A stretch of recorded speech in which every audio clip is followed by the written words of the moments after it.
Hello, team. My name is Talaman, and welcome to Saucy Suitors. This is a game I actually already tried to record once. I really wanted to get a recording of it before I left home, and I had like a week before I left, but now I'm trying to like so basically what happened is my actual my audio recording of like my mouthpiece here didn't come through. Like it was all chopped up. I think it was something to do with the gain cutoff value. But I should have that fixed now, and you won't notice any difference if it's not. You'll just get a great audio recording, hopefully. I'm sure actually you will, because I'm in charge of it. And also the actual like game image was static. It stayed this right here, and it didn't change. So I couldn't release that, and unfortunately, I'm gonna have to reproduce kind of the first episode. I only did one episode, so no worries. I passed about a half an hour into game. I won't know any difference, but I don't know how much is actually in this, because this is, of course, a demo, as you can see here in the top right corner, unless my face is covering it for some reason. Long story short, though, this is Saucy Suitors, a very interesting, fun game about this young woman right here, who I already forgot her name. We'll get it when we get back in. But and her journey kind of as a food truck server or like worker. So it is a very good story from when I played that first little bit, and I will do my best to have genuine reactions as we're playing it now. It's really good though, so let's get into it. It's a beautiful March day on the sunny coast of Florida. A cool breeze blows in from the ocean, ruffling the palm trees lining the river's district's downtown streets. Tourists enjoying the pleasant weather bustle in and out of the public buses, stopping at souvenir shops and themed restaurants on their way to the beach. It's season, as we native Floridians call it, the 4 chaotic months of the year when local businesses make most of their money.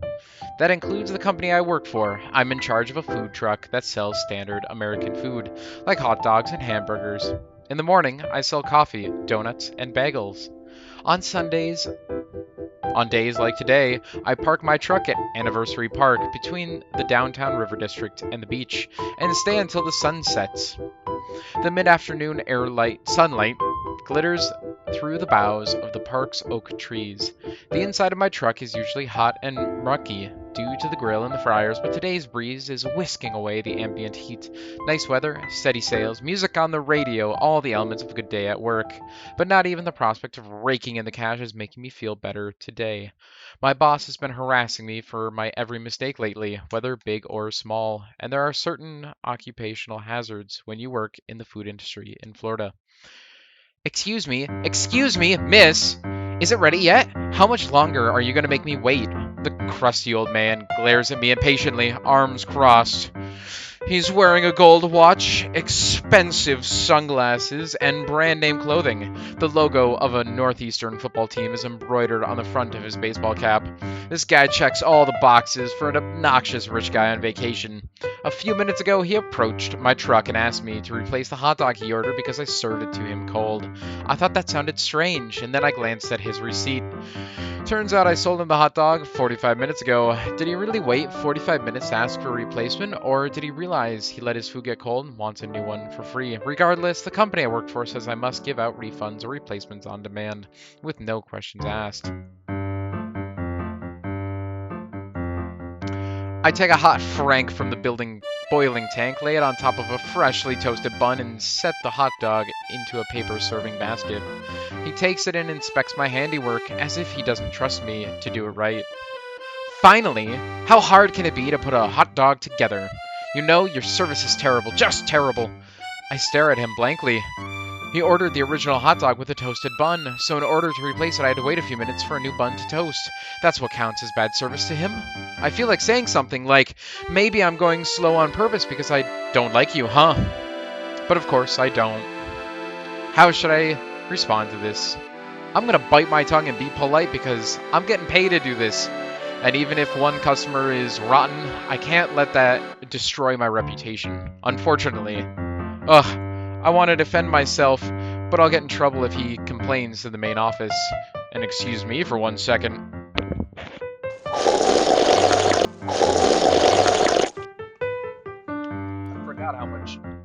I forgot how much talking I'd have to do. As much as I wish I could tease him about going slow out of spite or something, I wasn't. I was trying to do it fast. Sometimes it feels good to pretend I'm a screw-up on purpose, though. I apologize for the wait, sir. There's basically no other way for me to respond without risking my job, so I stare and silently pray that he leaves. After a moment of scowling at me, the man grabs a handful of ketchup packets and stomps off. I hate dealing with tourists. I get that they're important. The local economy here is completely dependent on tourism. And yes, most of them are polite and normal, but too many of them aren't. I have to deal with enough rude tourists that it can make my job very unpleasant. It's unavoidable, I guess. It just makes good business sense to put up with their crap.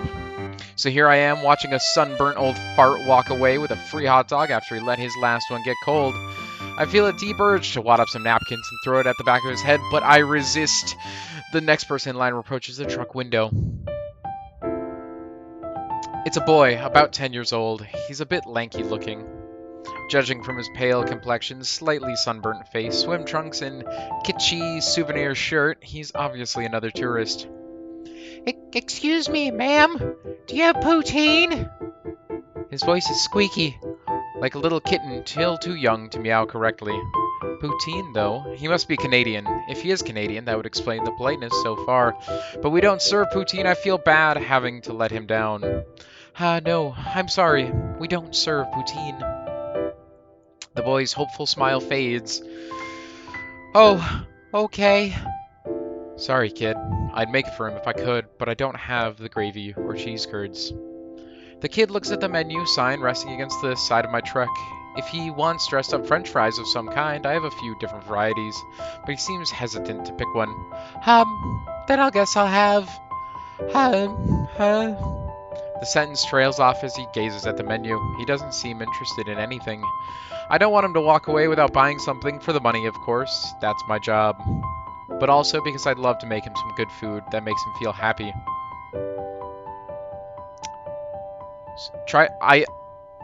I won't say too much, but like I want to go with this option.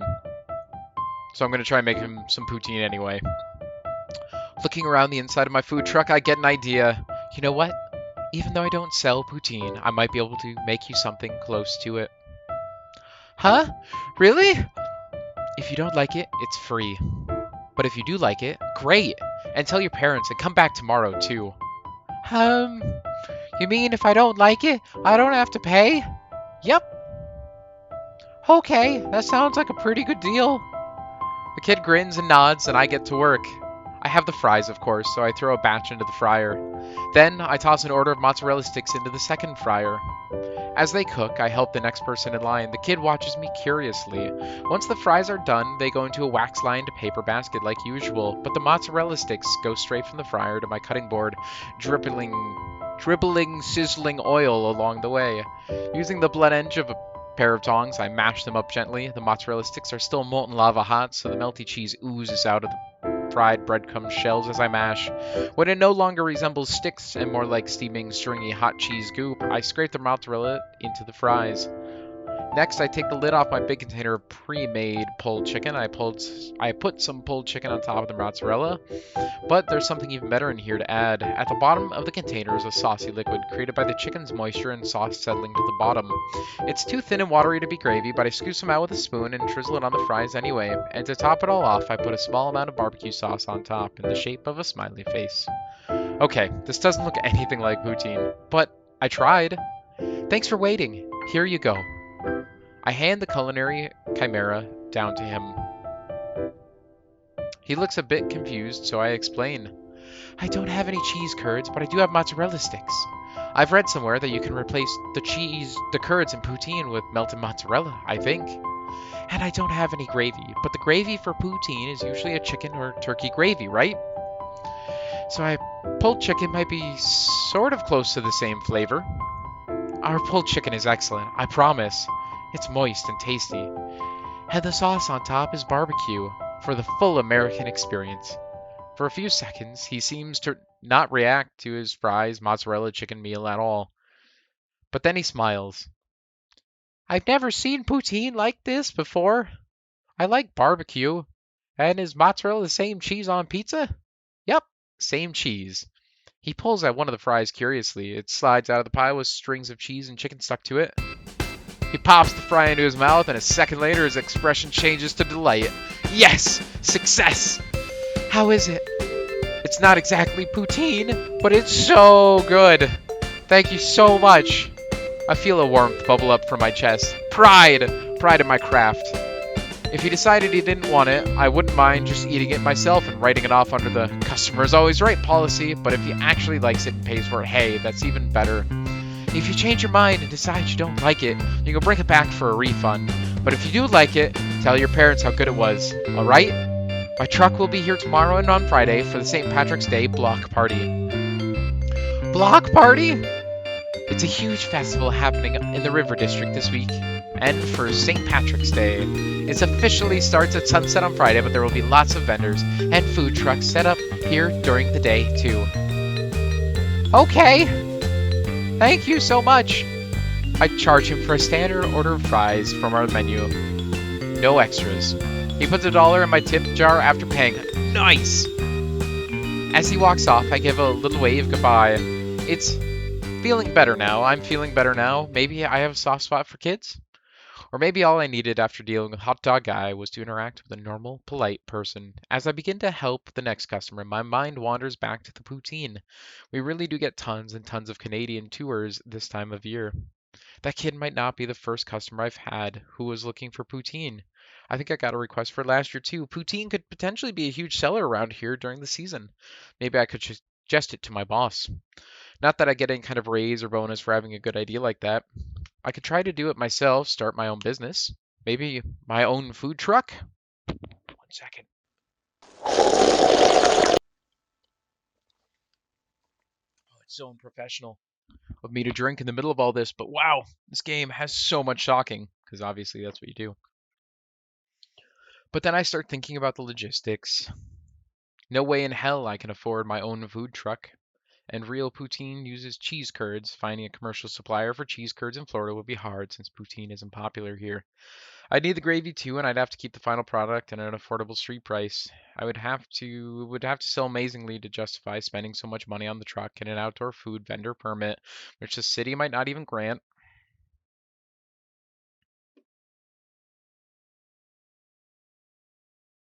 It's a nice to dream, but I have to live in reality. My time for dreaming is over. I take the customer's money and count their change. 1 cheeseburger, no pickles. I heave a deep sigh as I turn towards the grill and slap down a beef patty. It sizzles, and I feel empty all of a sudden.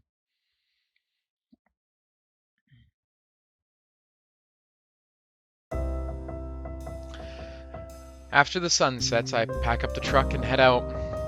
It didn't actually make much in sales today. It's a decent amount, but it's nowhere near what I should have made at Anniversary Park in the middle of season. A heavy ball of anxiety weighs me down as I drive to the bank to drop the day's earnings into the company account in the after-hours deposit box. My boss will probably call me tomorrow after seeing how poor my sales were and demand an explanation. He always does that when my sales are bad. As I wait for the machine to do its thing, I count my tips from the tip jar. Damn it. As I expected, the tip jar was relatively meager today too. My heart sinks. I get paid minimum wage, which is more than what restaurant servers make per hour, so tips aren't the biggest source of my income, but going home with a wad of cash in my pocket can make a bad day feel way less bad. No such luck today, I guess. I know I shouldn't, but on the way home I pick up some cheap wine from a gas station. It's gonna be one of those nights I can feel it. My house is located on the other side of the bridge, about 10 miles inland, where all the working class, year-long residents live. After I open the door and step inside, I quickly shut it behind me, lock it, and flip the latch. I throw my purse onto the couch and walk directly to the freezer. Since I bought wine and had a bad day, I think this is going to be a chicken tenders night. I don't have the patience to wait for the oven to preheat, so microwave it is. The microwave hums as I watch my frozen chicken tenders cook. The plate spins in circles, spinning and spinning. Ugh, I feel so blech. I'm 25 years old, and I'm standing here in silence watching chicken tenders get nuked. I twist the aluminum cap off the cheap bottle of wine and pour myself a big glass. Days like today make me nervous. My boss has threatened to fire me over bad sales, and I believe him. A couple years ago, there was an oil spill in the Gulf, and state's tourism industry tanked for a while. During that time, some coworkers who operated other trucks got fired because their sales were too low. It wasn't their fault tourism was low that year because of the spill, but it didn't matter. If your sales are bad, your truck is taken off the street and you lose your job. Simple as that. Just the idea of that happening makes me feel awful. I don't want to think about it. Despite that, I pull out my phone and check the balance in my bank account. If I make good tips tomorrow, I can pay my phone bill on time. And after I get my paycheck on Friday, I'll be able to pay the mortgage. As I down my glass of wine, the microwave finally dings. Ah, oi, today's special. The chicken tenders, they're in season right now. Excellent indeed. Now, what should I eat this chicken with? I open the fridge door and pick out some condiments. I have the standards, like ketchup and mustard. A hot dog relish should be interesting. Mayonnaise and sriracha too. I have soy sauce, technically. One might think that stuff like relish and soy sauce don't go with fried chicken tenders, but I have a brilliant idea. What if I combine them into a secret sauce? Most secret sauces are basic condiments mixed together anyway. I pull the ketchup, mustard, relish, mayo, sriracha, and soy sauce out of the fridge and take out a small mixing dish. Mayonnaise is the base for so many popular dishes, so starting with a heaping amount of mayo is a safe move. Next is ketchup, mustard, and relish. They'll add some sweetness, acidity, and texture. Sriracha will provide the kick. Finally, I add a small amount of low-sodium soy sauce. You want it to be salty, but not too salty. Using a spoon, I stir my ultra secret sauce together. It ends up being a pleasant, warm pink color. Now for the tasting. Yum! It's pretty good. And today, when you buy the special, it comes with 6 toppings for the price of 1. Sacre bleu! It's a nice night out tonight, so I think I'll sit on my patio while I eat. I take another big sip of wine and open the sliding glass door leading out on the porch. I should bring the wine too.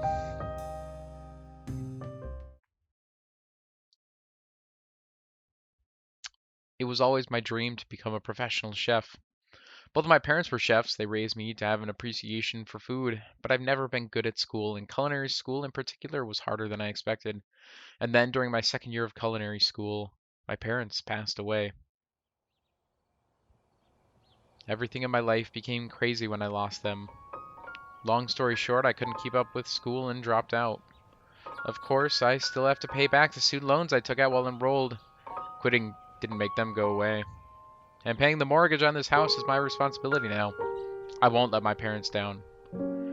For a while, I jumped from job to job without much success. While I got my job doing the food truck, that clicked for me. I think it was because I got to work by myself, completely by myself. No coworkers, no manager looking over my shoulder all day. Occasionally, I can bend the rules when I need to, like going off menu for that kid today. I don't make much money, but it's not a bad life. Selling food out of the truck is a hard work, but it keeps my head above water.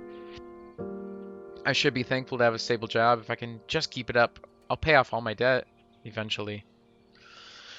A lot of people have it harder, way harder than I do. I tell myself that all the time. But sometimes when I'm working in the truck, hunched over a burger grill or getting yelled at by a tourist, I feel regret. Oh man, I'm mopey tonight. I've hit glass of wine number 4. I dunk chicken tender into my secret sauce and shove it into my mouth. Tomorrow, I'll be heading back to the same spot I was at today, pursuant to my permit with the city. I really hope business is better tomorrow. As I chew, my mind wanders to the Canadian kid from earlier today. I bet he loved the quasi poutine I threw together. Yeah, I bet he loved it. I bet he'll be back tomorrow. I hope that little boy and his family have a really good time in Florida. Maybe someday I can visit a place like Canada and see what it's like. I take another sip of wine and finish off the last of my chicken tenders. Suddenly I realize how tired I am. It's a nice night. The air is cool and not too humid. My eyelids feel heavy. The stars are hard to see due to all the trees past my fence and the light pollution from the shore. But for a second, I almost think that I see shooting stars streak across the sky. My empty wine glass flops into my lap as my eyes flutter shut.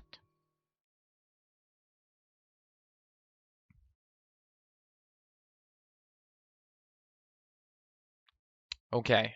And I think right there, we're going to have to end episode number 1 of um, Saucy Suitors, which is the name of the game. It's an emotional roller coaster. I almost probably shouldn't have played this after having just moved in, but I also felt really bad because I found it. I wanted to play it. I really liked it the first time I played it. So I hope my reactions were just as genuine this time. But in the future, this is my stopping point from last time as well. So I will be starting this, of course, again. You'll watch a new video of it coming out pretty quick. Sorry, it throws me for a loop just because her mentioning she lost her parents. I'm in no situation at all close to that, but I did just move pretty far away from my family. Um, so I understand in some respects it can be rough to not have them there in your immediate area, and for me, um, it's hardly at all comparable, but you know, things like that are tough. So in some respects, I'm reflecting far too much compared to the game, but I hope it's a good time. I like doing story games like this. I hope you guys like me playing them like this. I like doing the voices. I really like kind of playing into them. They're so much fun. They're bouncy. This game has done a great job so far of playing the music right to it, and emotionally it cues everything together, and it's nice.